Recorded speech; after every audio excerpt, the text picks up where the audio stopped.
let you go, there's no way. I'm already still burning. So hold me close, now baby. I do what I'm told, still learning to take my chances, to take my time, to keep on dancing, to walk that line, yeah. You got me shifting the paradigm, no longer wishing. You're my lucky strike. Love the way you ride. Look into my eyes, say you're ready to go. $1 million life, yeah. We could roll the dice. Act like you're surprised, but you already know. Oh yeah, got lucky overnight. Jackpot when I got the invite. Let me wrap my arms around you, 'cause I can't go home without you. And my heart just vibe with you, babe. Wanna go sky high with you, babe. Gotta bring you close to tell you that you're my lucky strike. And I got to tell you, if you didn't know, then I got to tell you that you're my lucky strike. And I got to tell you, if you didn't know, then I got to tell you that you're my lucky strike. Cooler than cold, I'm all in. So load up the dice, so heavy. The way that you roll, I'm falling. So I never fall, I'm ready to take my chances, to take my time, to keep on dancing, to walk that line, yeah. You got me shifting the paradigm, no longer wishing. You're my lucky strike, yeah. Love the way you ride. Look into my eyes, say you're ready to go. $1 million life, yeah. We could roll the dice, yeah. Act like you're surprised, but you already know.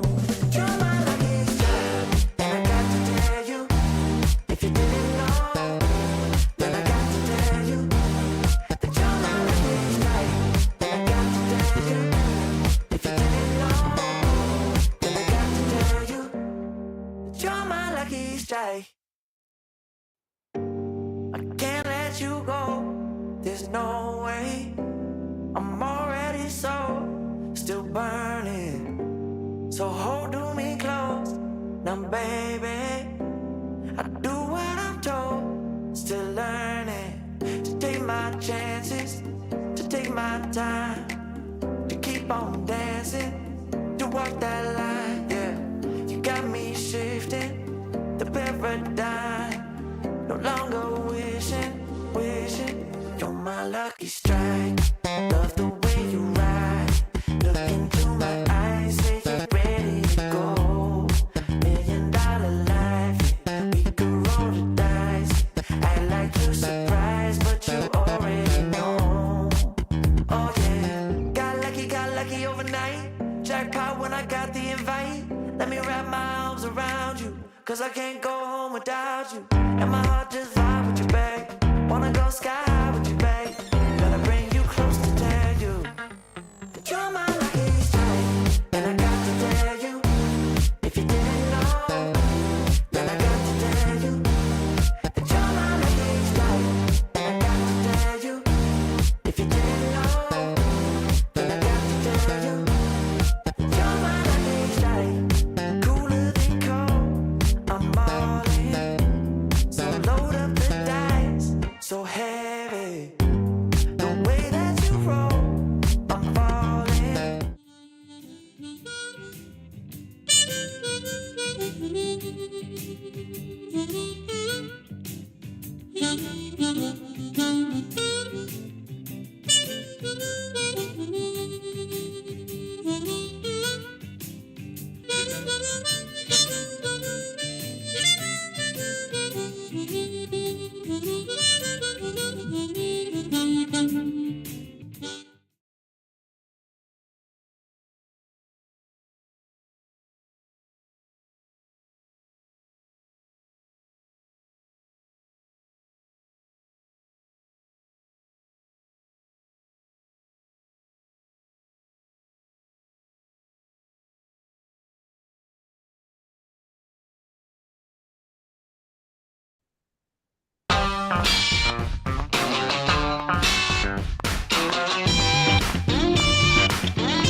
Oh my God, folks, you are in for a treat. You know you're in for a good time when you hear that tune because it's time for another episode of the RecPoker podcast. This is episode number 605, the Chats edition, where we talk to luminaries from all around the poker world. We also have a forums edition every week, just talking strategy. Now, I'm your host, Jim Reed, Blusterini in the home game and at RecPoker Jim on the hellscape that we call Twitter. And I have the best freaking job in the world, talking poker with my friends here on the RecPoker podcast every Monday night at 7:30 Eastern, live on YouTube. And you can join us for free every week and win a prize just for showing up. Now, we're going to talk to bracelet winner Mark the Cookie Monster Checkwicz in just a moment. But first, I have to mention we're brought to you by Running Aces, the official sponsor of the RecPoker podcast. And that's really important because most of what we do here is free. We're a largely volunteer-based organization, so we really depend on the support from our sponsors and also from our premium members who take part in our training material and study opportunities and social events for only $22 a month. And we've actually gotten quite a few premium members since I last got to host the show in June. So I want to just take a second here to shout out a few fantastic folks that are supporting our mission here at RecPoker. So Brian Morey, Bob Franklin, Alex Pantoja, Adam Workman, Brett Carlson, Joe Walton, Richard Day, William Baker, Scott Beckham, Daniel Jarrell, Christopher LaPlante, Ginger Lynch, Jesse Schrader, Gary Rains II, and Robin Whitman. Welcome to the RecPoker family. That's a whole bunch of new cool folks I can't wait to get to know a little better. Thanks for throwing in your $22 a month. I think you're going to find a lot of value in our premium membership for that. And you're also going to support this fantastic mission that we have to make the poker world a better place, not just for recreational players, but mostly for recreational players. So thanks for your support. And remember, folks, you can always get your first month of premium membership here at RecPoker for only $5 by using the code RecPoker in checkout. And if that's too much, sign up for free. We've got a fantastic premium community membership that's free for anyone to join. All it takes is an email address and a smile, although we do insist on both. Now, you get used to hearing my voice because they let me host the show on Mondays, but I am just one man. It takes a group, a gang, a village, a crew to make all the magic happen here at RecPoker. We call this group of wizards the Wrecking Crew. And if you want to find out more about me or the rest of the Wrecking Crew, just go to rec.poker/crew, or you can listen up because you're going to meet a few of them right here tonight on the show, starting with producing co-host Chris Jones. Well, I, for one, am glad to hear Jim's voice back on the show. For those of you who tuned in last week for the train wreck of an episode that I hosted, I am really delighted that he's back. But I am Chris Jones. You can find me 5B5 on Twitter or 5x5 in the PokerStars home game. And I am John Somsky, also known as Poker Geek MN Everywhere. And when I am not running the home games, I am also glad that Jim makes it look much easier than it actually is to host these podcasts. And I'm Rob Washam. You can find me as Rabman50 just about everywhere. And I don't know what these two guys are talking about. I didn't have any problem running the podcast the day I did it. And you can also find me on the first and third Wednesdays of every month as we go through our poker book study group. That's right. Just a little taster's choice of what we get up to here every month. Rob helps with the book studies. John Somsky runs our home game program. Chris Jones, aside from producing the co-host brilliantly, by the way, producing the podcast, also manages our monthly deep dive seminar. And yeah, I understand we had a couple technical difficulties while I was away. Thanks for making me look good, gang. If I can just hit an audio miscue every once in a while, you know, I like to keep it on the human level here. So it is a hard job, but we all have a great time doing it. All right. So now you kind of know what you're in for, Mark. Welcome to the RecPoker podcast. I got a chance to meet up with the Cookie Monster himself in the Poker Org Lounge down in Las Vegas this summer. And I was impressed. So I said, we got to get this guy on the show. So, Mark, let's just start off by saying thanks for coming on the RecPoker podcast, man. Well, you are very welcome. But mostly I'm very thankful for you guys having me, because this is really, for me, is everything that I wanted poker to be. It's like you guys are all about making poker fun, and I'm down for it. I really am. That's great, man. I can tell. And you're you're a fun guy. I can tell. Thank you. I am. I got dad jokes up the wazoo, and I'm ready. They're ready to go. All right. Yeah, good. That's where I keep my dad jokes too. So that's a handy. Yes, Another thing we the have in wazoo common. is a very big safety pouch, you know. So if folks don't know, if they don't know who the Cookie Monster is, or Steamboat Cookie Monster, we're gonna talk about that name at some point too and how you got it. But what they really need to know about you is pretty recently you had a pretty deep run in the World Series of Poker. There was a new tournament that was only unleashed this year, the Seniors High Roller. And how'd you do? How'd you do in that one, Mark? Listen, I won it. Yeah. Is everybody listening? This is actually possible. People can actually win poker tournaments. Like Amazing. Amazing. And I got to see you wearing that fancy new piece of hardware, that beautiful bracelet. Fits great, looks good on you. Congratulations, man. Is this even something that you thought was possible heading down to Las Vegas this summer? I did. You know, 3 months in the making. I was talking with my locals back home, and I really felt like that particular tournament was one that I could actually target and have a good shot at winning. I do well as a 50 and over. Okay. I have good energy level, and I think that showed actually on the stream. And you know, I'm not facing 4 bets and 5 bets. That's pretty helpful. Let's be honest. That does You help. know, I'm watching the main event, and it's like, okay, everything is just different. That being quite upfront, that wasn't happening in the seniors tournament. Yeah. Yeah. So you get to see a few more flops. You know, that's always handy. You Oh, get and to I'm very good play post some. flop. Yep. I was gonna say, you get to play some post flop poker, which I know is something that you enjoy a lot. Yes, sir. So so this is obviously feels like, you know, at least a current peak in your development as a poker player. Not a lot of people get to go home with the bracelet. But you've been a part of the poker scene for a long time. You've not only as a player, but sort of as an advocate for recreational players and for people to kind of understand the real picture of what the gambling world is all about. Why don't you tell us a little bit? Talk to us a little bit about that. That evolution was kind of organic. I'll try to be pretty quick, but I've been playing poker since I was a kid.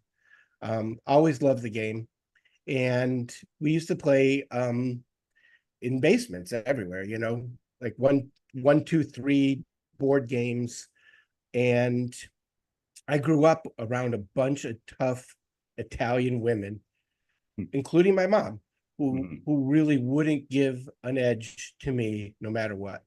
So this is a very key part of who I am. Like, I always try my best against everybody, grandmas, kids, peers, whatever.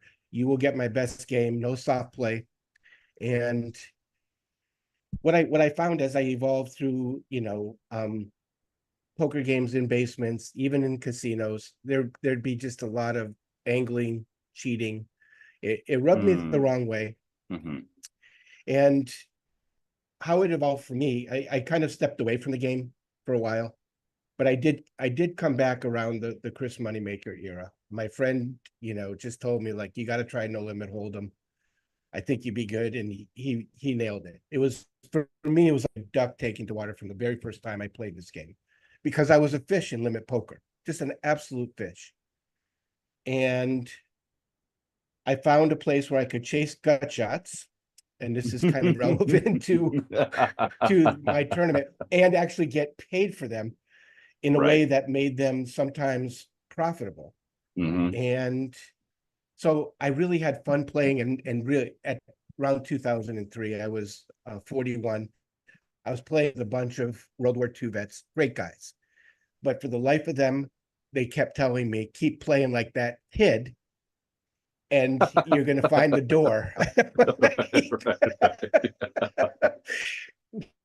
So shots and flush draws, that's my thing. And you know, I'd love to get around to the Cookie Monster story, but the bottom line is I saw these young guys just so serious, you know, they were going to make their living with this game. And I just, you know, dressed up with this Cookie Monster outfit, and they had no idea that I knew what I was doing. And it really, I think there are still some questions. The greatest quote I ever heard from a friend of mine, he said, this guy Tom said to his buddies at dinner one time, it's like, I don't get Cookie Monster. He's like, he's a fish, but he's a good fish. And and Oh, I have lived up to that. I think if you watch the stream, I look like a damn good fish. yeah. There you go. I think we might have found our new tagline here at RecPoker. Actually, that sounds pretty good. Good fish poker. Yeah, exactly. We had a series of articles on our blog by a Wrecking Crew member Joseph Wills about being a better fish, and it feels like that's something for us all to aspire to. So I'll just remind our folks, if you're in the YouTube chat and you've got a question for Mark, if you want to know what it's like to win a gold bracelet at the World Series of Poker, now's your chance.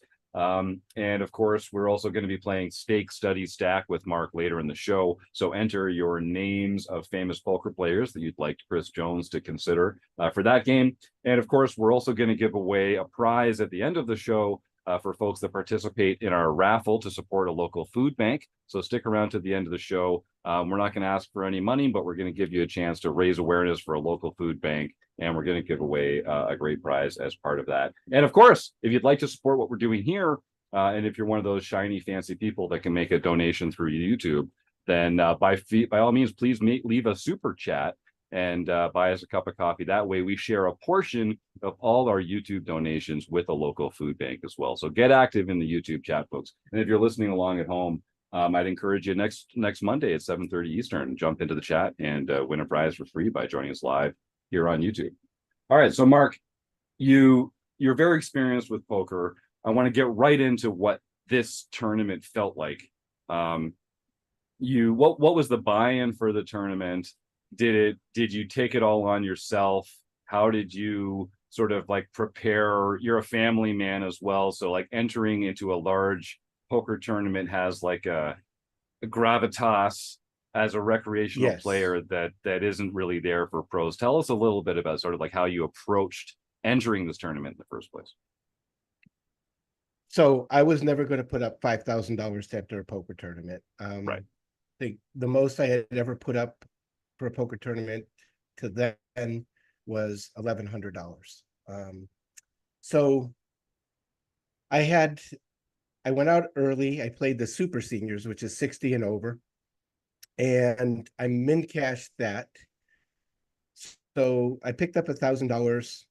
Nice. And I mean, you know, for full transparency here, look, you know, I invested in this crazy stock a year ago with the idea that, okay, if I made money, I would take some out and go for this shot. And I did actually 4x my money. Amazing. And yeah, so. And good for you for buying me, stock in RecPoker back then, by the way, because that really paid off. It's amazing. It's like great decision. Absolutely amazing. I think it's still a pretty good idea, by the way. So it was for me like dealing with gambling, and gambling is a relationship. You know, so I'll start in that really defies thinking about your family and other relationships while you're doing it. Right. And anybody who's recreational or not, anybody who's serious about winning a poker tournament or making money in a cash game is not thinking about, you know, the new plumbing that's got to go in, or, you know, the stove is going, or anything. They're not thinking about parenting, husbanding, wifing. They're thinking about, how do I win this hand? And then the next, and then the next. So it has a very involved, you know, it's very involving. And so I became much more sympathetic to my wife and the sacrifices that she made. She's from a small town in Costa Rica. There's no gambling there. This is not the lifestyle that she expected to marry into. And I was not sympathetic in the beginning. I was much more narcissistic about it. but I became so. And for me to be able to make this happen, I needed to show her that these things were aligned, and that I had money, left over. I had jobs lined up as a house painter. And there would be no impact other than, I'd be giving up a portion of the money I made in this stock for the last year. So I took the money out and I went to Las Vegas, and it was a long shot for me to play this 5K. It really was, because of the amount. But once I won the extra 1,000, I reached out to a bunch of friends that I play with back home, and the Venmo just started popping, and it didn't stop until I had, I believe, around 3,400 in backing, which includes, by the way, $100 that I insisted that my wife give me if she wanted a piece of the winning. Good for you. Good for you. Because this is work for me. There's a level, especially at that level, this is work. And so yeah, I put up 1,600. So I have a little less than, I have about 30%. Yep. And the 70% is being shared by the friends and family who believed in me, and they did believe in me, and it was incredible to see that the faith that they had in me. It's amazing. I had a kind of a similar experience. You're aware over the course of the last couple of weeks. I hope you share it. Yeah. Oh, trust me, RecPoker is going to hear about it. And I also sort of put up the bat signal and said, like, who wants to come along on this journey? And I also kept about 30%, about 31%, something like that, and sold a little over 2/3. And it's both like an amazing feeling of like support and encouragement and buy-in, while at the same time, I don't know if you felt this, but I felt like, oh man, I really hope I perform well for these people that are now like, yeah, oh, definitely. I mean, they were excited, right? They were excited for you. You felt it. I know, again and again, I was reading these tweets. I saw it, felt it. It was, this shared journey. I think we lose sight of the fact, pros definitely have lost sight of the fact that that shared journey is actually a good thing. And I think, there's been a lot of overlap of that being, turning into, I owe makeup to this guy and I owe makeup to that one if you don't cash. And for me, it was never going to be that, people took a piece of me. I made money or didn't make money. I didn't mark it up. There wasn't going to be any makeup. So when I won this money, I owed them, but I didn't owe any gambling debt to anybody else. And I think, recreational poker is highlighted by the fact that, you don't have these entanglements that you're dealing with, people following you to the payout window or whatever, Yeah, right. So that we hear about, and we do hear about it. Yeah, definitely. So I mean, it's a fantastic story. You got a chance to take part in this tournament that was like punching a little above your weight, but you had this success in the series early. You had this rail of people that like loved you and supported you that wanted to come along. Yeah. And then you just kicked butt, right? I mean, it's amazing. Well, Jim, I do have to tell you about how poorly I played. Okay, yeah, and this is the best part, because I can really do that amplitudinal move between good fish and good player. And it's like I sat down with 50,000 in chips, 100, 200 blinds, and I pretty quickly calculated this is 250 big blinds, so we're going to have some long play here. There were only 5 of us sitting at the table to start. 4 actually on the first hand. And I was the first button, and I got ace jack offsuit. It's folded to me, one fold, and it's to me. And I raised to 400. I get called from the small blind, and the flop is 10-4-3 with 2 hearts. I have the ace of hearts, and small blind checks. I bet, and he check raises me pretty big. Like, oh boy. And I'm just not having it. I'm really, I'm going to put my foot down right here and right now that I'm just not having it. I snap Hand number called him. one. So Set the yes, tone. hand number one. I bet 400. He makes it 2,200. I snap called him. Okay. And I did because I just wanted the message to be sent. A king hits the turn. This is perfect for me. It does give me a gut shot, but I can represent the king. That's my card 100% of the time. But he leads into me for 3,200. And again, I'm just not having it. like it's not a king of hearts. So I snap called the 3,200, and there's the queen of diamonds on the river. Wow. And I've just made the absolute nuts. And he checks, and I just go for it. I think I bet 15,000. And now this is the first hand. Okay. And he is just in the tank now. So I know he's got a big hand. And it was indeed a set. A set of threes or something like that. Yeah, he flopped a set of threes. Yeah. Yeah. And so he has to call me. I mean, he cannot put me on a hand that beats him. And he does in fact call, and he gets the bad news, and he's trying to put it all together like, okay, but now he's just pissed. I mean, I'm just going to use the word here because he hasn't even set up his backpack yet. He gets up, he sets up his backpack behind his chair. He goes around, we pick up another player, but a few hands later, I'm the small blind to his big blind, and I limp in with 5-6 of spades, and he raises again to like 1,600, and we're at 100, 200 here. It's the fifth hand, okay? And I call. No, I had 4 or 5 of spades, excuse me. And the flop comes out 5, 4, 4.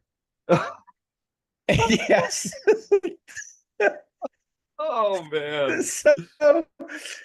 So he has, I'm just going to tell you, he's got ace-3.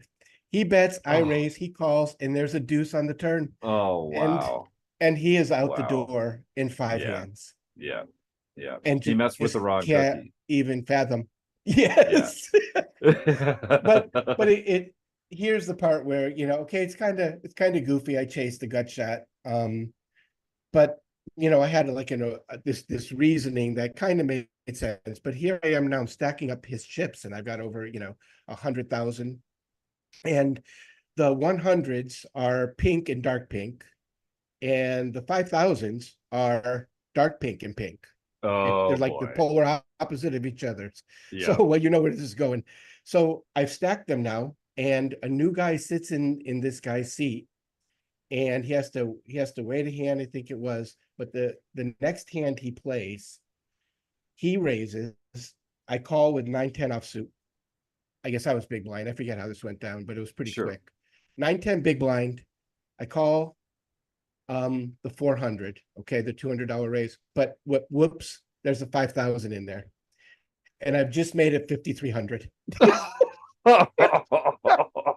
And my hand goes after the 5,000 chip, but it is obviously way too late. Yeah. And I pull it back, but that is also way too late. He knows Yeah. that I've made a mistake, and before I know it, he's made it 15,000, and I'm not having it, Jim. I'm not having it. I got 100,000 in chips. I took 2 more of the dark pink. I said call, so I'm pot committed now. And with my 9-10 offsuit, the flop was Jack 8-7 rainbow. Oh my God, Mark! Thank Wow. you. What an amazing way to start this tournament. This is fantastic. So I don't want to pretend for a moment that I was just, playing this great poker the whole way. I was obviously chip leader after like 6 or 7 hands. And, I did have some dark times in there. There were some moments. But that's how I started, and how I ended. Yeah. So, bookends. And I'll tell you, man, I've always said about poker, especially large field tournament poker, sometimes it's just about making the wrong play at the right time. Making the wrong mistake at the right time, and like getting into a hand, a misclick, like a physical misclick that ends up in the pot being such a size when this board comes out, like incredible. It happens it happens a non-trivial amount of the time.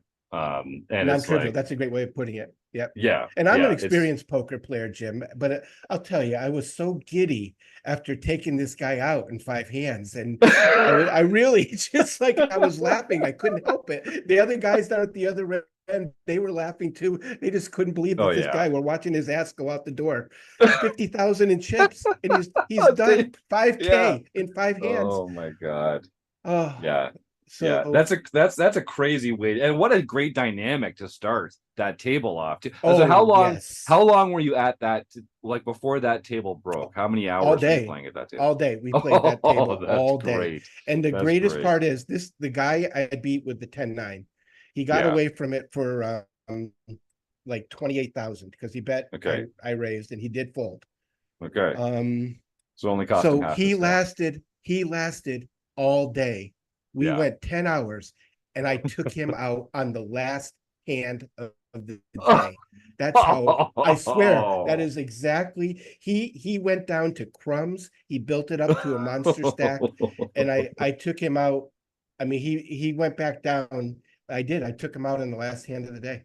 Yeah, that last hand of the day can be devastating for some. I saw a few people bust on the last hand of the day, like getting it in with good hands pre-flop and just like never realizing that was the last hand they were going to play in the tournament. Well, this was, I did get back down to, I think I only had 9 big blinds when this hand started, and I was the last big blind of the day.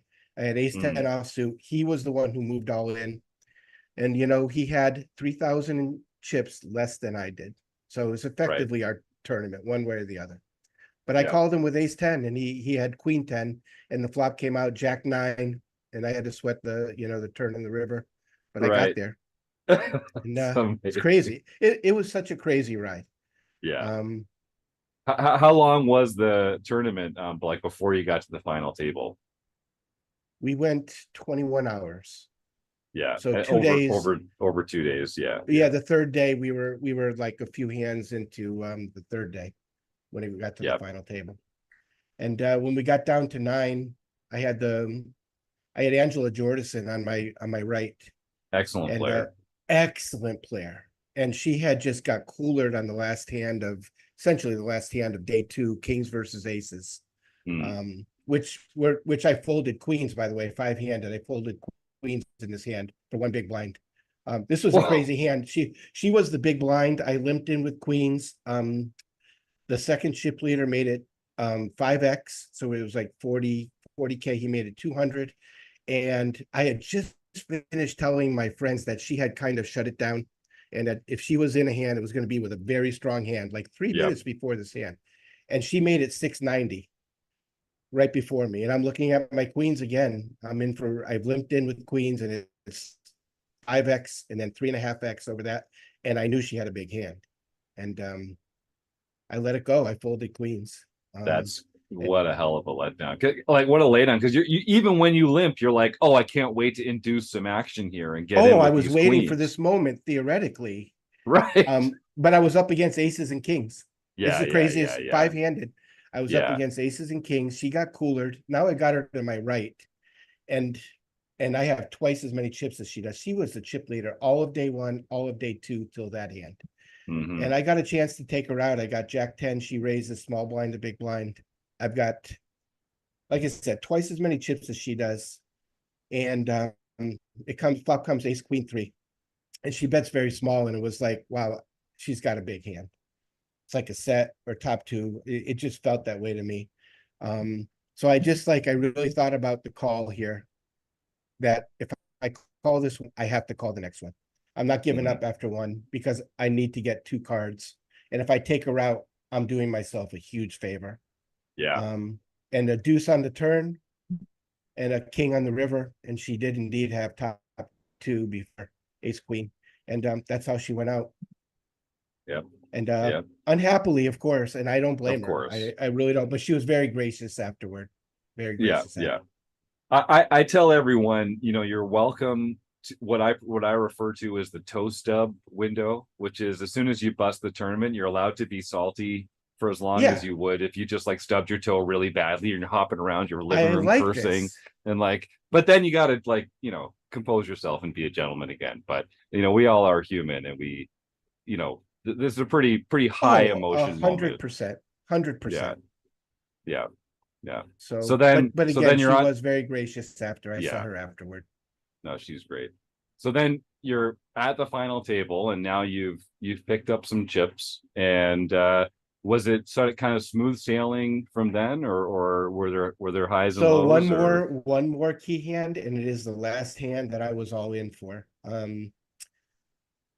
Bruno Lopez is now the chip leader. He's cool Shen. He's a French rapper. I didn't know about this until later. And he's got over 2 million in earnings. Again, I didn't do any research on anybody. I played this, and I tell you, I do research. I've won a few tournaments. I always look who I'm playing, I was just going on the reads that I got on these people as I played along through these days.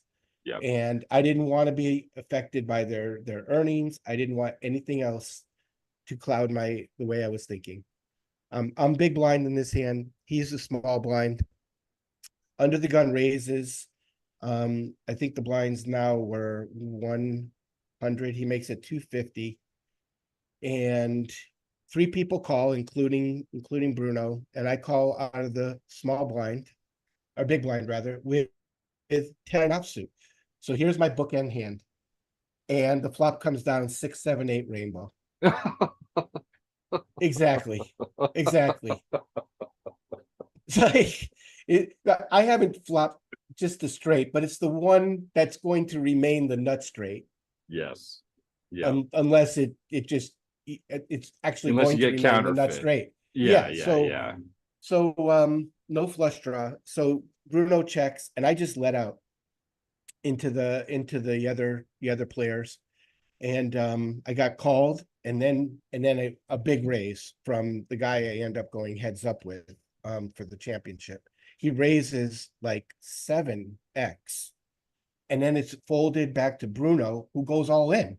Oh And my he's the God. chip leader. Yes. So that's how it went. A call, 7x, all in, and I'm holding the absolute nuts. Wow. And yeah.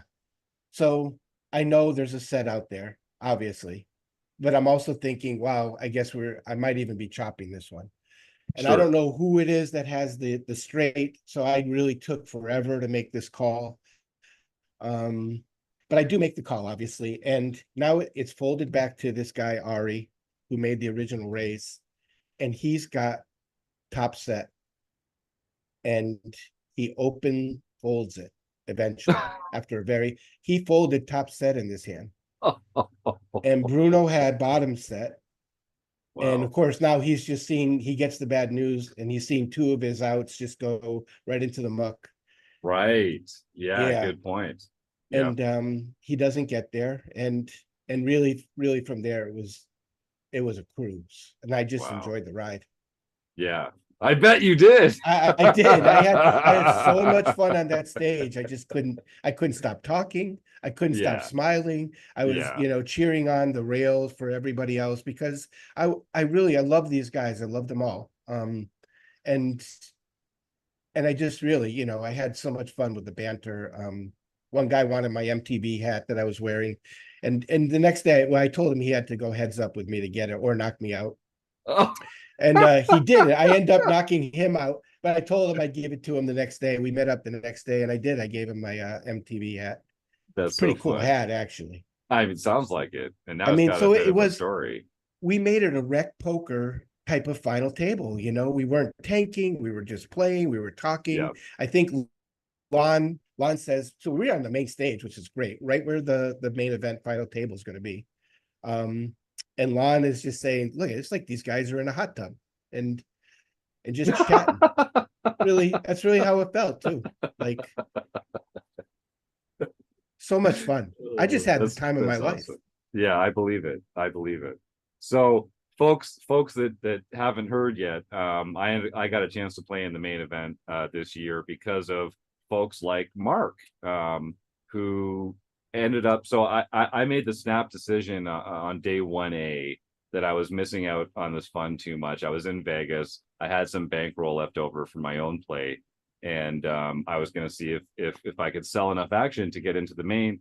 And Mark, you came along for 1%, and I The just only felt person that I backed, by the way, the only person, which is so crazy. I had plenty of money to back people. it's true. It's true. I only took your action, sir. That's it. That's amazing. Pretty It is. amazing. And I really felt you on my shoulder the whole way on Twitter. You were such a good influence there, very encouraging and supportive.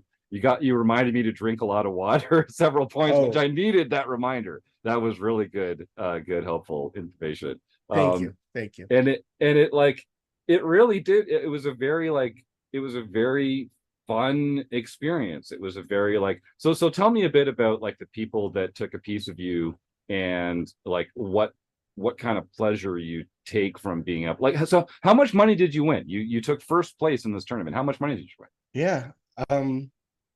The top line number is 574,000, which is incredible. It's incredible. I mean, there's a lot of that's going to happen after the fact, and that's all going on now. And I don't want to talk about any of that. But No, the of top line course. number goes right to my Hendon mob. And I Yeah. went from 48,000th in the country to 4,700. So there. And I had this long running prop bet with this guy who's going to have the biggest Hendon mob at X point. And I'm Yeah. telling you, I crushed his soul right there. Yeah. He was ahead of me by 100 grand, and he's got some work to do now. I love to hear it. Yeah. I love to hear it. But yeah, so a lot of people, 6 people took 10%. And Wow. I got to hear, and again, this is all still to happen. There's a lot involved with taxes and 1099s and stuff. Yeah, But it's a huge pain in the ass, to be honest. there, one of them is buying a car for his son who just graduated. One of them is going to, is just recently divorced, gets custody of his son on weekends, but didn't have a house. He's going to put a down payment on a house. Another one is taking his family on a long awaited vacation. It's been nothing short of great to hear how that money is just, look, I have uses for mine too. We're going to pay off, all my debt. And finally just feel like a little breathing room. Wife and 2 kids, paying for college. And I went back and got my own degree in 2020, actually, in human services, social work. And I actually studied gambling addiction. So that's part of why I did want to talk about that because winning is so exciting, and it always, the Hendon mob looks so amazing, but people don't see the truth. There's no transparency. Right. Yeah, like we've mentioned before, the Hendon mob shows cashes and winnings, but it doesn't show net winnings. It doesn't show the buy-ins and the rebuys. It doesn't show all the times that you played and got nothing, like 85% of the people do that enter every tournament, because only the top 15% get paid. By far, most of tournament poker is an experience of losing and of dealing with loss and losing money. Yes. And being discouraged. So if you're not entertained with the process, you have made a tremendous mistake entering. That's a great point. Really. Even if it hurts to bubble, you must feel like you were entertained for that money, because otherwise it's just nothing but an emotional disaster. Yeah.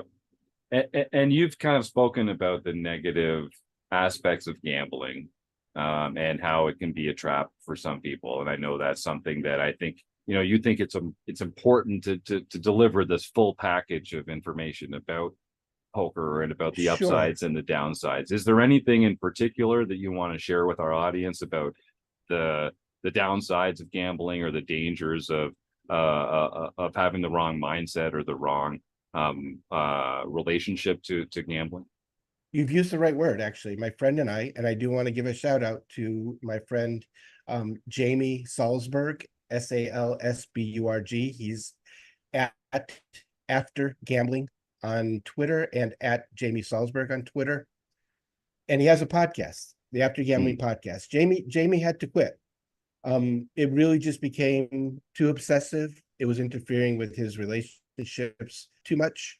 And so he quit, I think about 12 years ago. I came across him during the pandemic, and we started exchanging these ideas that, okay, the problem gambling messaging, the responsible gambling messaging, we both hate it. And I just want to say it, okay, responsible gambling, it's never responsible to throw down $5,000 to look at rectangles. Yeah. And we have to call it for what it is. That's not responsible behavior. That is self-indulgent. I mean, by anybody's Right. stretch. Okay. And Yeah. let's be honest about it. That's all. I just want to be honest about it. I'm gambling. Okay. And when I won that tournament, Jim, this true story, every bit of my bankroll for that trip was riding on that tournament. I had $2 left in my wallet right before the last hand was dealt. A guy, this is true. I'm like the scout's honor. A guy came with a Red Bull and a drink for me and a water. I gave him the $2. And when I won a minute later, and it was just a minute later, I had $0 in my wallet, 0 in my hotel room. And if I had not won, I was just rebooking my flight and going home early. And okay, this is like degenerate behavior, but it's like a good degenerate. And I don't know how else to put it. So this is the complication that my friend and I, Jamie, wanted to address. So we came up with this concept of be a better gambler. And I really want to stress that there are ways for everybody along the spectrum of their gambling life to be better at what they're doing. When you win big, don't go to a slot machine. Right. Really, poker players, like, don't go to a table. Don't indulge that part of you that just says, I need a quick fix. And because it takes so much work to win at a game like poker, it's the greatest metaphor for life. It teaches you that things are constantly changing. You have to adjust to those changes. I love this game with all my heart, but I hated the fact that I would just like think, oh, I won 1,200. Let me try to win 300 more at a blackjack table because 1,500 is the number somehow I've decided that I Right. want. Right. Yeah. And Yeah. the lesson, very quickly, where I learned my lesson, I had $800 I had won. And Jim, I wanted to make it 1,000. And the way to do that was to bet $200 on my way out the door at a blackjack table. I've got my cousin and my friend right next to me.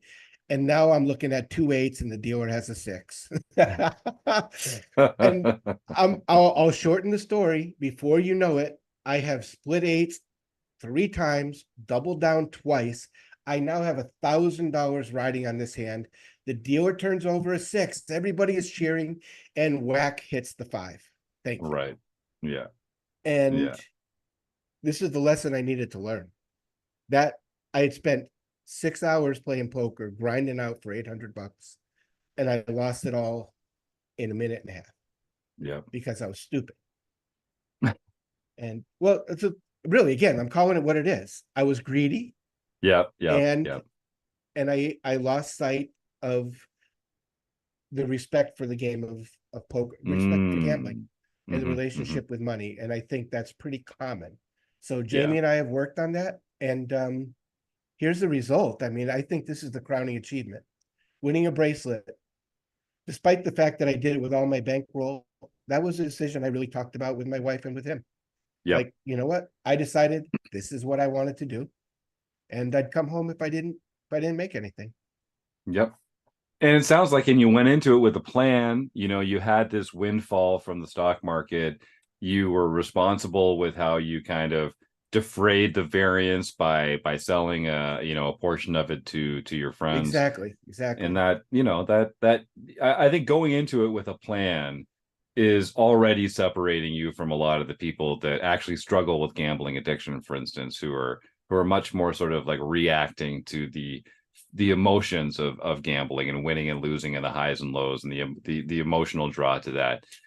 Just the mindset part is very tough. So what we talk about all the time is when you go to gamble, you need to be aware of why you're gambling. Are you escaping something, or are you really in the right mindset to play a good game of poker? So the final point on this I'll make is I gave an interview right after I won. And I explained, what I was going to do with the money, that this is what I had been here for. and that I was not going to play in the main event. There wasn't going to be any quote unquote spin it up. And I faced a lot of pushback from the people who backed me. Come on, you got to do it. You're hot. You're this, you're that. Like, I'm not in the right mindset to play the main event.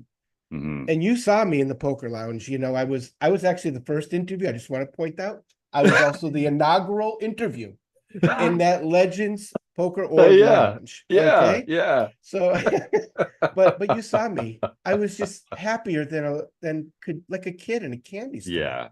Yeah. I didn't want to play any more poker. I just wanted to bask in that moment for as long as I can, and I'm still doing it. You know. Yeah. Good for you, man. Good for you. Well, Thank it you. looks good on you. It looks almost as good as that Steelers colored hat that you're wearing right now. Full points. You know, by my the way, son bought me. Yes, my son bought me this hat. This is great. We're really aligned here. People can't see it, but I do want to ask you about this on this issue. Okay. Is there any part of you that feels like you lost $9,940,000 when you got knocked out? I mean, I think it's natural. Every tournament I've ever busted out of, like literally every tournament that I haven't won, I've been bittersweet about. Yeah. Because like every great finish that isn't first place, you could have done better, you know. But there's no why not me about this one at all. And this was, in my case, it was such a gift to get to a personal threshold that I'd set for myself, and then to be able to go out on a hand like pocket queens versus ace 10, to get it in good like that, and to feel like, okay, that's how I busted, which I was inevitably going to do.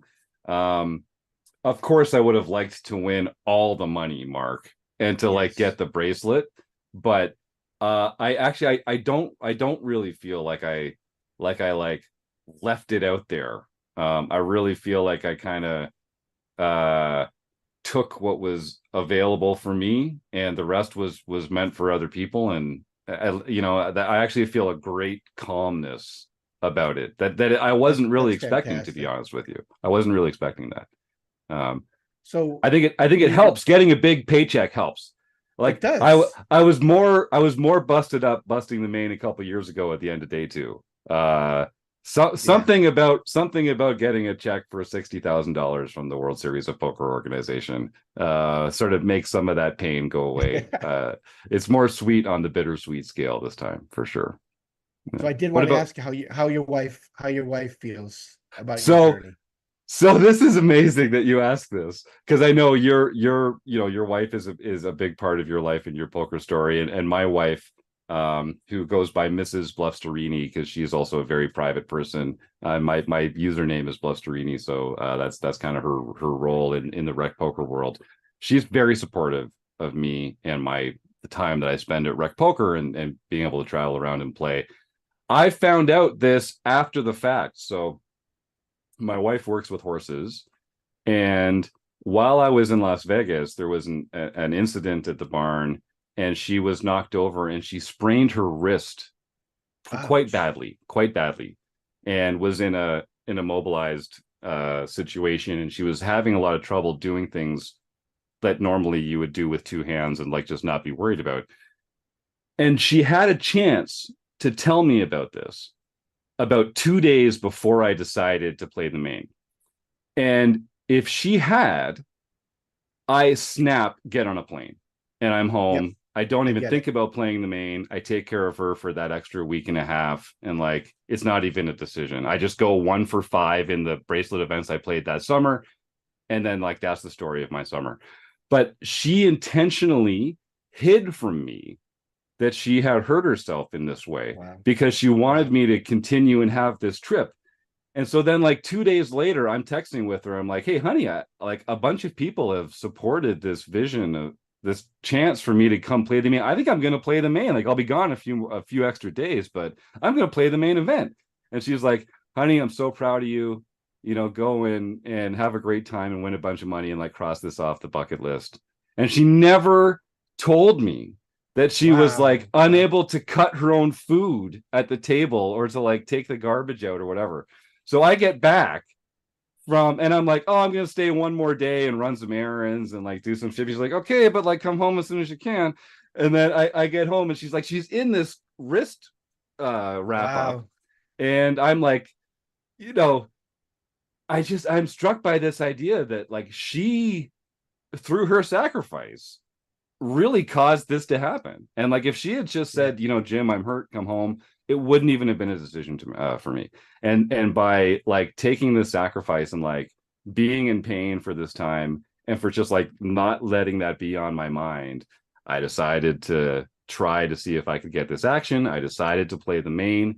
I was patient, you know, as hell on days like 4 and 5, and I didn't like say, oh well, you know, worst case I flip it here and I lose and I go home and take care of my No, wife. you really were. I was very impressed, and I mean that Thank you. sincerely. Like, Thank you. like you delivered on a like that, like you said, a patient, targeted approach, looking for the spot that would help you Yep. to spin it up. Yeah. And you got it. I mean, you had that run, and I'll tell you what, sometimes that run just keeps right on going. Yeah. And sometimes it runs out of steam and gets taken out by a 3-outer on the river. And Yep. Yep. but you got a story that's just so fantastic. So Yeah. kudos to And your marriage and to your love story. You know, we have that here at home, and it's hard work, and it's just a reminder that gambling or not gambling, you have to take care of the relationships that matter. And yeah. I've got a wife that calls herself Cookie Momster. I saw that. I love Yeah. that so much. I saw that on Twitter. That's so cool, man. That's so cool. And there's Yeah. Cookie Monster stuff all over our house. She's got it in the car, and it's just like she just embraced this character that yeah. she's embraced the 12-year-old in me, and obviously your wife has too.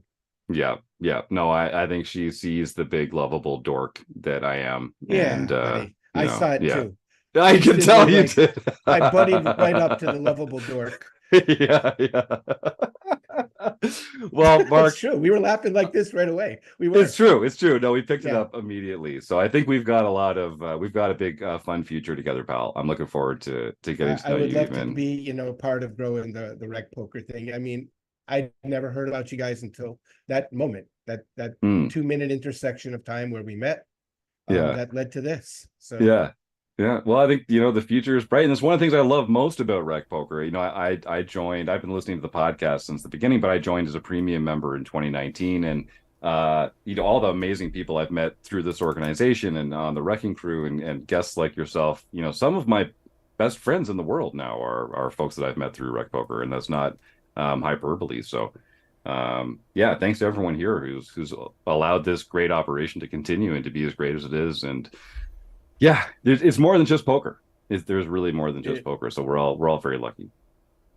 I can see that, actually. It's really obvious. Yeah. Well, I think Mark, we're gonna have a chance to speak again at some point. You've been very generous with your time. I know Chris is unmuting because we're about to get into stake, study, stack, and maybe some other ready questions. for the steak. Okay. Is it a T-bone? Nice. Chris, why don't you jump in there with whatever was on your mind? Well, before we get in there, I was going to say, I think we're getting into stake, study, stack. I'm just like my heart's kind of like full on the Mrs. Blusterini story. But Isn't that awesome? It's just awesome. It's just Chris. amazing. It's amazing. Wow. But the other thing, I think before we get into stake, study, stack, I think we'd be remiss because we were promised an explanation of the Cookie Monster moniker.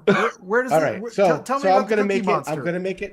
I'm gonna make it as fast, but remain true to the story. So I have a son with Down syndrome. He was, he's very OCD. Things don't go his way. He melts down. There's still some of that, a little bit today. Even he's 22 now, but many years ago, I was a one day a week regular. My wife and I would give each other one day out, no phone calls, no troubles. Mine was Saturday night, and I went down to Foxwoods with my mom, who was on my shoulder also throughout this whole tournament. And again, when Jim and I talk next time, we're gonna talk moms and dads here. But the bottom line is, we're in a Sears, and we're taking people back quite a few years now. We're in a Sears, and Andrew sees this Cookie Monster outfit, and he wants it, but it's for adults. And it comes with a shirt, a long sleeve shirt with that big Cookie Monster, and I was wearing it on the final table. And it comes with a beanie. it's blue and it's got big googly eyes, and he wants it, but we're trying to explain to him it's not for kids. And like, okay, we go down to the kids section, and my gosh, there is nothing, no Cookie Monster stuff in the kids section. So I go back to the adult section and I buy the outfit. I go to the changing room, I put it on, and Andrew is instantly entertained. And I started doing the voice, Long story shorter, I tell my wife, I'm wearing it around the house all the time now. I said, you know what? I'm taking this down to Foxwoods, and I got a plan. Okay. I'm going to hide it like Clark Kent underneath a suit or a jacket. And I've got the beanie in my pocket. I'm waiting for the right moment when I say, me all in.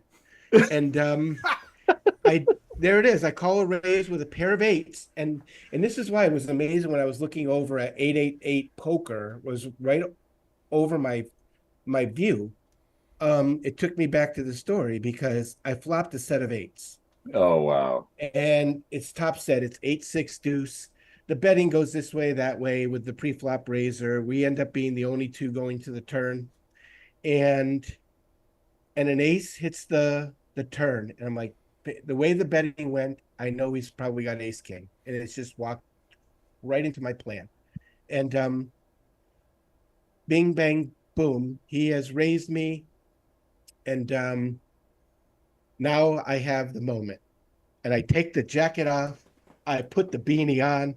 I stand up, and the whole table is like just now watching. Other tables have gotten up because they're making noise. And I do the whole shtick, Jim. Me all in. And the guy snap calls me with a set of aces. And the whole table has risen to this crescendo of like, like, and boom, burn and turn, and I made quads. Wow. Oh my True God. story, and the legend of the Cookie Monster was born. And that's all anybody would call me when I went down there. So I just started wearing it every time I went to Foxwoods. Oh my God. Like, That's so there you go. fantastic. Yeah. And I'm still a luck box to this day. I mean, obviously, if you see any of these hands on that stream, luck box city. I'm a good fish, very good fish. Yeah. Well, I'll tell you, no one makes it far in a large field MTT tournament without flopping some bad beats on people and getting lucky here and there. Yeah, you know, I mean, yeah, certainly. Man, my ace king ran into ace queen over and over and over again. Ace king, ace queen, ace king, ace queen, and they never caught their lady. Never. Right. It's like, yeah. I had just an ace king immunity that would make people jealous. I mean, honestly. Yeah, you'd make a lot of money if you could sell that kind of ace king insurance on the open market. There you go. Think. And just get it in good and stay good. That's priceless, man.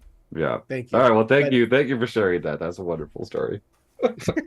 Oh, you can follow me at Poker Cookie M if you want Cookie Monster shtick. So, and some good Andrew picks too. I love it. Awesome. I love it. Awesome. All right, Chris. All right.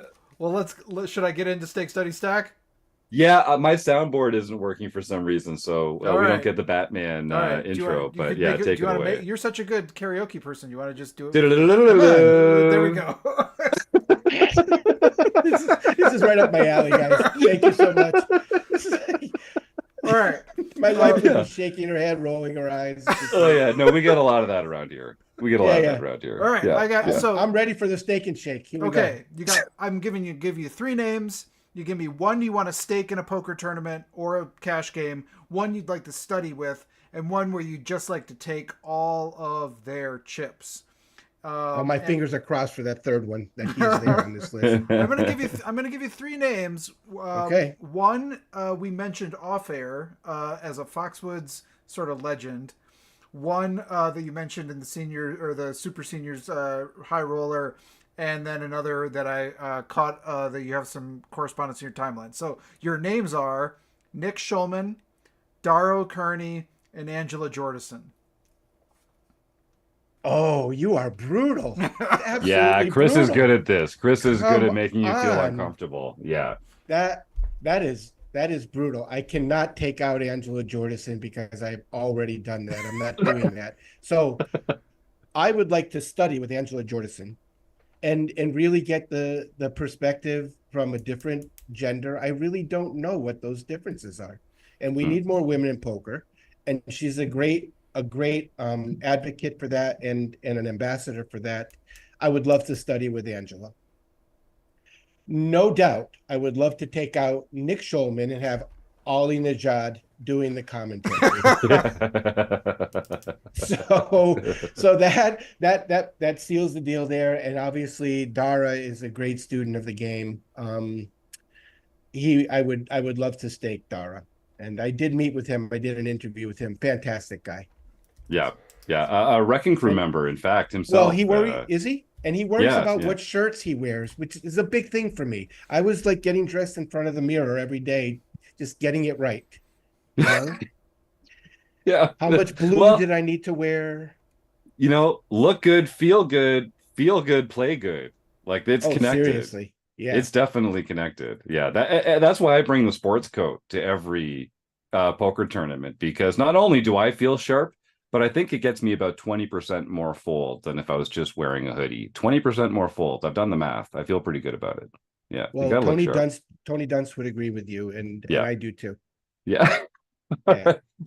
Well, Mark, we're gonna close the action now with our speed round, and then we'll give our guests a chance to sort of find out where to follow along on your journey and enter into our food bank raffle. I'm just going to remind folks, the reason that we do this raffle at the end of each show is to just raise awareness for the need for food banks all over the world. Particularly right now, people are having a hard time putting food on the table for their families or for their children or for a loved one. And just like we try and take the stigma away from the word rec or recreational here at RecPoker, we also try and take the stigma away from just accepting some help when you need help. And the best way to support the people in your own neighborhood and your own community is by just donating a few dollars from your pocket, a few hours of your volunteer time in a week, or some non-perishable food items from your own pantry to a local food bank. And if you just pull out your smartphone right now and Google food banks near me, you'll find an organization nearby that could benefit from 100%. Your help. So I encourage everyone to do that. And if you just want to start typing the words food bank into our YouTube chat right now, you'll be entered into a raffle, and we'll give away a fantastic prize at the end of the show. But first, all right, so normally I would have a soundboard set up, and there'd be like a very dramatic TikTok effect, and then the narrative tension would rise. But as it is, we're just going to roll right into closing the action with my man Mark here. So Mark, we're looking for the first true answer that pops into your mind. Jim. Yeah. You gotta call me here. Cookie from now on. All right, Cookie. You gotta call me Cookie. I'm down. All right, Cookie. let's do it. That sounds good. All right. It's time. We're closing the action with the one and only Cookie. We'll start with an easy one. What is your favorite poker hand? Quick now. 5 of clubs, 7 of spades. Is poker a gamble or a skill game? Yes. What's your biggest poker pet peeve? People who angle shoot. Is Die Hard a Christmas movie? Yes. Is Ace King a drawing hand? No, sir. Is a hot dog a sandwich? Absolutely, Jim. What's one thing that you're afraid of? My wife. Is a taco a sandwich? How about a taco? Is a taco a sandwich? Of course. Listen, my kids are half Hispanic. Tacos are sandwiches. Okay, I like it. Should vacations be lazy or busy? Very, very lazy. Who's one player that you respect? Eric Seidel. Pineapple on pizza, yes or no? No, sir. There's a yellow light coming up. Slow down or speed up? That's a California green, sir. We're speaking. Are you pro chop or no chop? I am pork chop. So I do not. I really don't chop. So no. Okay. No. Well, I like the pork chop answer. What about a calzone? Is a calzone a sandwich? 100%. What about a Pop-Tart? Is a Pop-Tart a sandwich? No, that's a delicacy. We found a line. He won't cross. There you go. Finally, what cookie is your favorite kind of cookie? Oreos. That's a good answer. That's a strong answer. And then Thank you. very last question. You can take your time with this. We'll end the All speed right. round so you can factor in all your years of experience.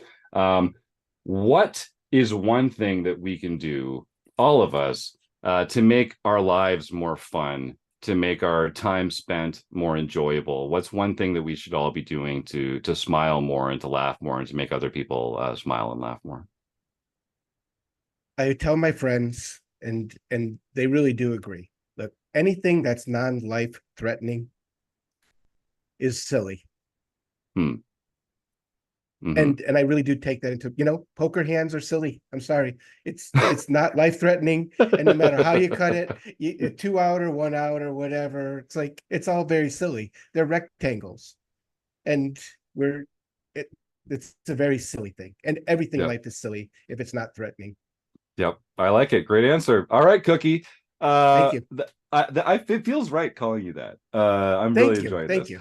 So, you're on Twitter is it the Cookie Monster or Steamboat Cookie Monster? Or where can folks find you if they want to get more cookie in their lives? I have redone it as the Poker's Cookie Monster, or the Cookie Monster of Poker. I don't know, but it is at Poker Cookie M.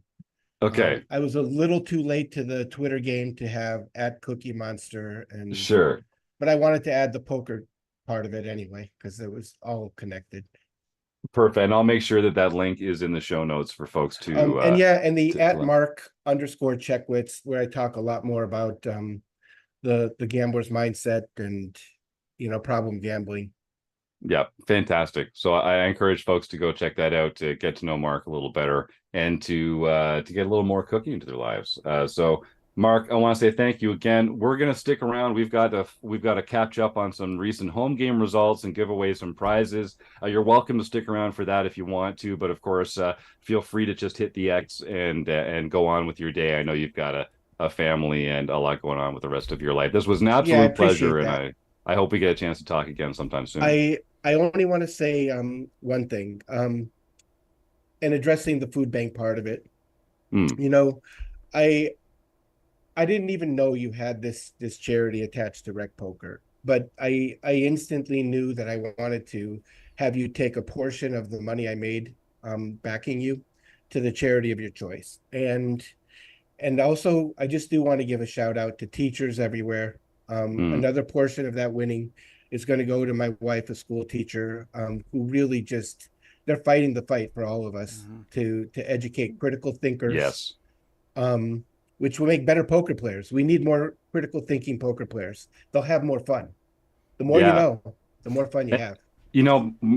Cookie, I can't end this interview. We keep hitting stuff that we got to keep talking about. I know Chris is ready to roll the dice here, but when Steve Fredland, who originally founded RecPoker, when he and I kind of developed what would become the new RecPoker, we set aside 6 goals for the organization, and the 5th goal in order of priority is to operate profitably at a business. There's a lot of things that are way more important than that. And one of them is to increase the number of people in the world who critically analyze things, to build the critical analysis as a skill outside of poker, to create better, citizens and to use poker to kind of make the world a better place. And so I really feel like it's just another way that you and I see eye to eye on a lot of this stuff. So it's been very cool. I am not surprised, but I am. I mean, poker is the greatest metaphor for life.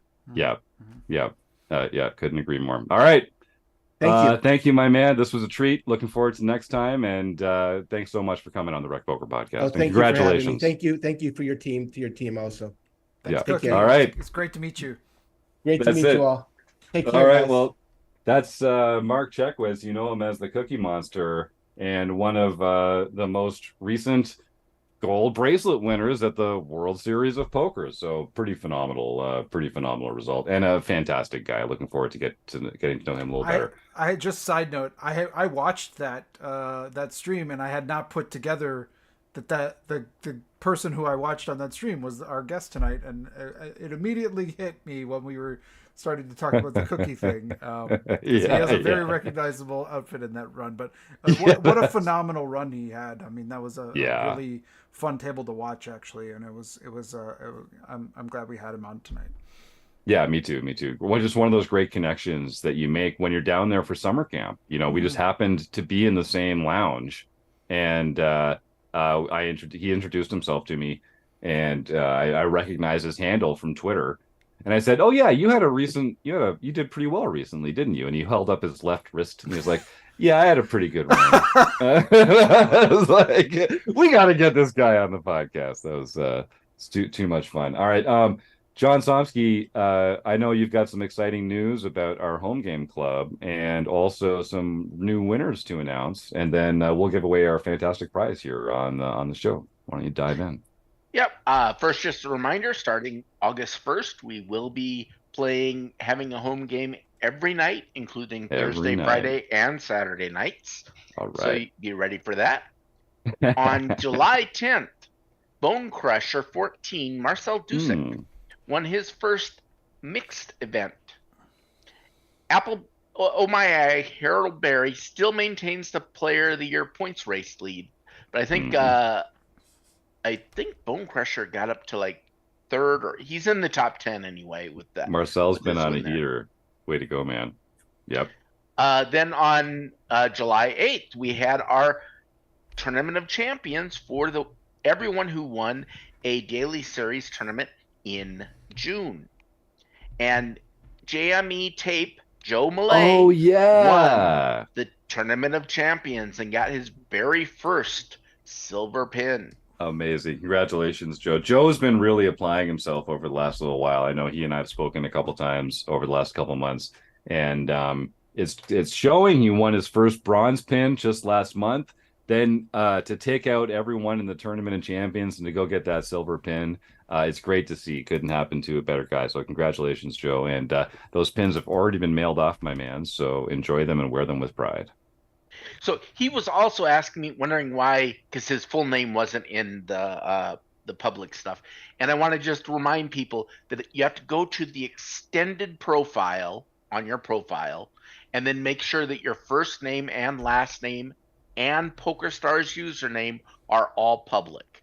As long as those are all public, then I will present all of the information. If they're not, then unless Jim actually says your name because he knows you personally, your name will be withheld from the public. That's right. And you know, we do that to protect the privacy of our members. So if you haven't explicitly told us that you want your name to be made public, we're going to default to just referring to you by your PokerStars username.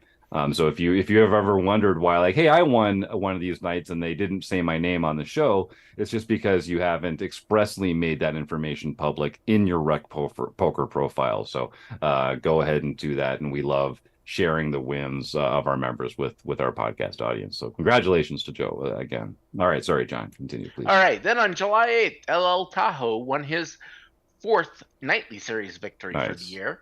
JB Twin Cities won her first nightly series victory for the year. Congrats, JB. Yeah. Roadstar 33 got his third international victory for the year. Larson's opening George Borden got his fifth international victory for the year. Love that guy. And then Rabman 50, Rob Washam, won the LPP event. So he can contact info at rec.poker for his free month at Learn Pro Poker. Oh boy. Wow, what do you know? Even a blind squirrel. Way to go, man. That's fantastic. Thanks. It was good. Now, before we go any further, we've got some other results, which are the ROI results for June. Okay. Thank you, John, for providing the data, because while I was out of town, I blew it, didn't gather it. So John was able to help me out, and here we go. So number one this in June was Matty Bumpo. Oh, sweet. 265%. And then a name that we just talked about, JME Tape. Wow. I don't know how he pronounces it, but it's Joe Millay. In second place with 257% ROI. Then Larson's opening That's at George. 269%. We have a Wrecking Crew member, Fergie 56 at No 188. surprise there. And then Running Hot 3430 came in fourth for 140. And Oslo Borger came in fifth at 113% ROI for June.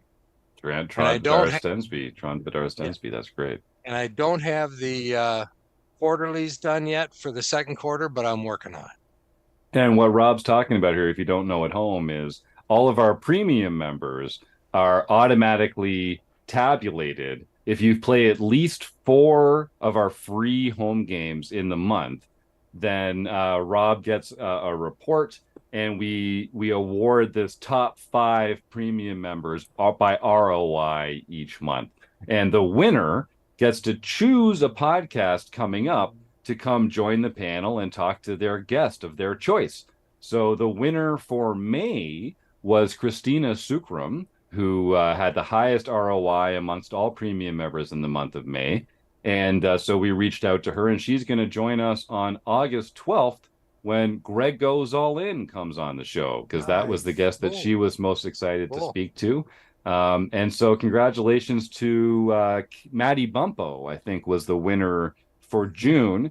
So if you're listening, Maddie Bumpo, congratulations. I know you've been on a heck of a tear recently in the Home Game Club. Send an email to jim@rec.poker, and I'll let you know who the upcoming guests are, and you can choose which guest's interview you'd like to participate in. And if you're considering joining premium membership, this is just one of the perks.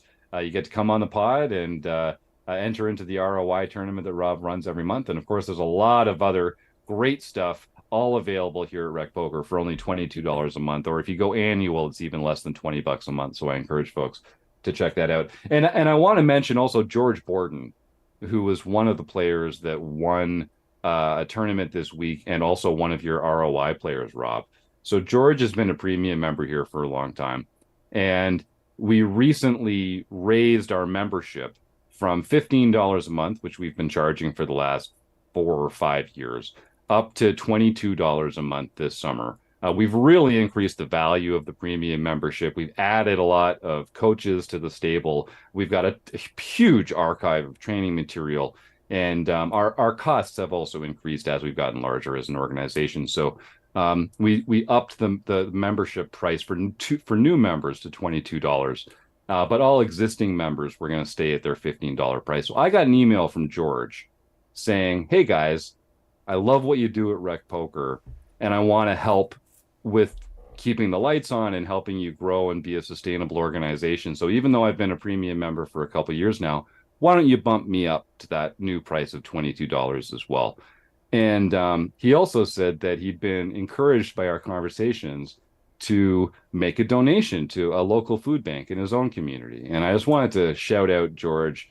That email meant a lot to me, and I shared it with our other Wrecking Crew members. And to have members like yourself that, really, I can tell, do appreciate the mission that we're on and the way that we're trying to make the poker world a better place. My heart grew 2 sizes that day.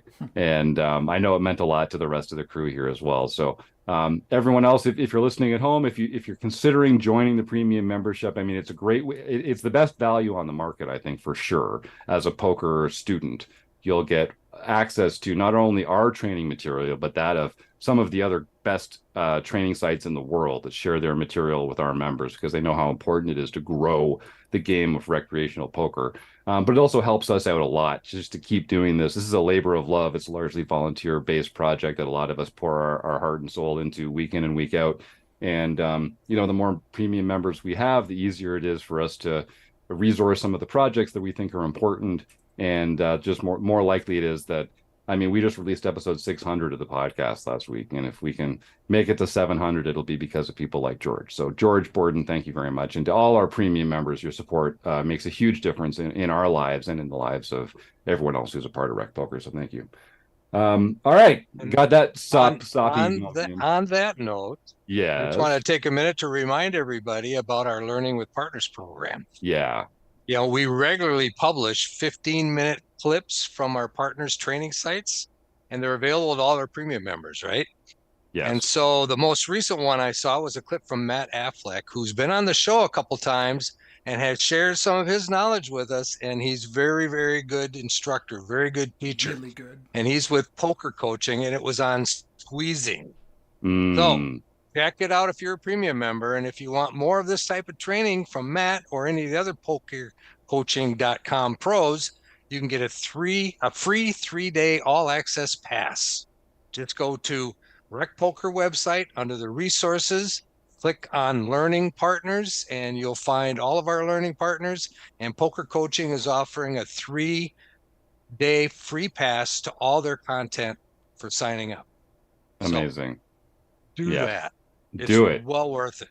That's right. And folks, if you're not taking advantage of our Learning with Partners program, I mean, you're a little bit crazy because, like I say, these are the best poker sites in the world. They share their material with our members, and then our members also get discounts to join their site. So you can get even more amazing poker training material for even less money than you'd pay for it out on the street. So yeah, come check us out. Give us a try. If you use the code RecPoker, you get your first month for only $5. And if you don't leave after a month, but I think you'll find a reason to stick around. We have a lot of good stuff going on here.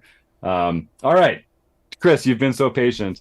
Let's give away a prize. So this we give away a prize at the end of every week of the show. If you're not already a RecPoker premium member, you're going to win a month of free membership here at RecPoker. And if you are already a RecPoker premium member, just another one of the perks is that we're going to bump up your prize to a free month at one of our fantastic learning partners.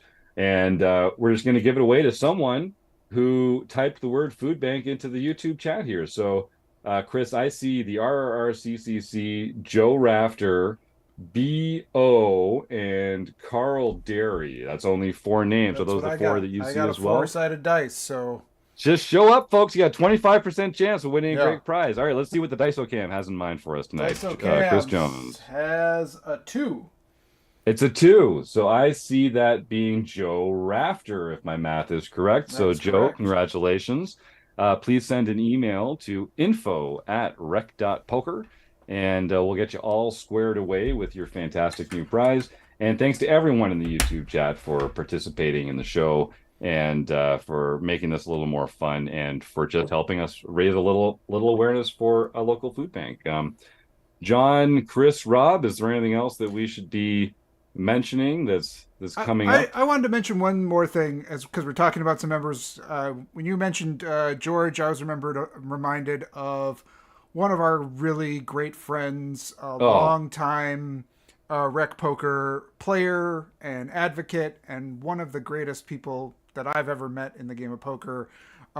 George Sanford, he's struggling, been struggling with a long-term illness, but he made his way to tick off that bucket list to play in the main event. And I was just so happy that he was able to do that. I know you got to see him there, Jim, and it just put a little thought or prayer towards George tonight. Yeah, we're all thinking of him. He's a great guy. He is, and I did get to meet with George before I went on to day 2, I think, and he had busted the night before on a bad beat, but he gave me a little token that I carried in my pocket for the rest of the time that I was playing in the main. And so George and I managed to get a little further and to experience some of those future days of the main. So yeah, I was definitely thinking about George Sanford, my tag team partner from a couple years ago. Mm-hmm. And as you say, a great influence on poker in Minnesota and the RecPoker community as well. So George, if you're listening, thanks again for just being a fantastic guy and a great person in the poker world. And it was a pleasure to be able to carry you along on that journey. So I guess I may as well make this a little bit longer. And I just want to point out to people, if you have a hard time finding out where a food bank is near you, I have noticed that around here, at least, several grocery stores have prepackaged bags that have been packed for the food banks. You can just grab them, bring them to the checkout. They'll put them and deliver them to the food bank for you. Makes it super easy. as you're just walking through the grocery store, if you see one of those and pick it up, it's an easy way to handle it without having to, figure out where to send a check or all of that type of stuff. So just something to keep an eye out for if you want to look for another way to help your local food bank.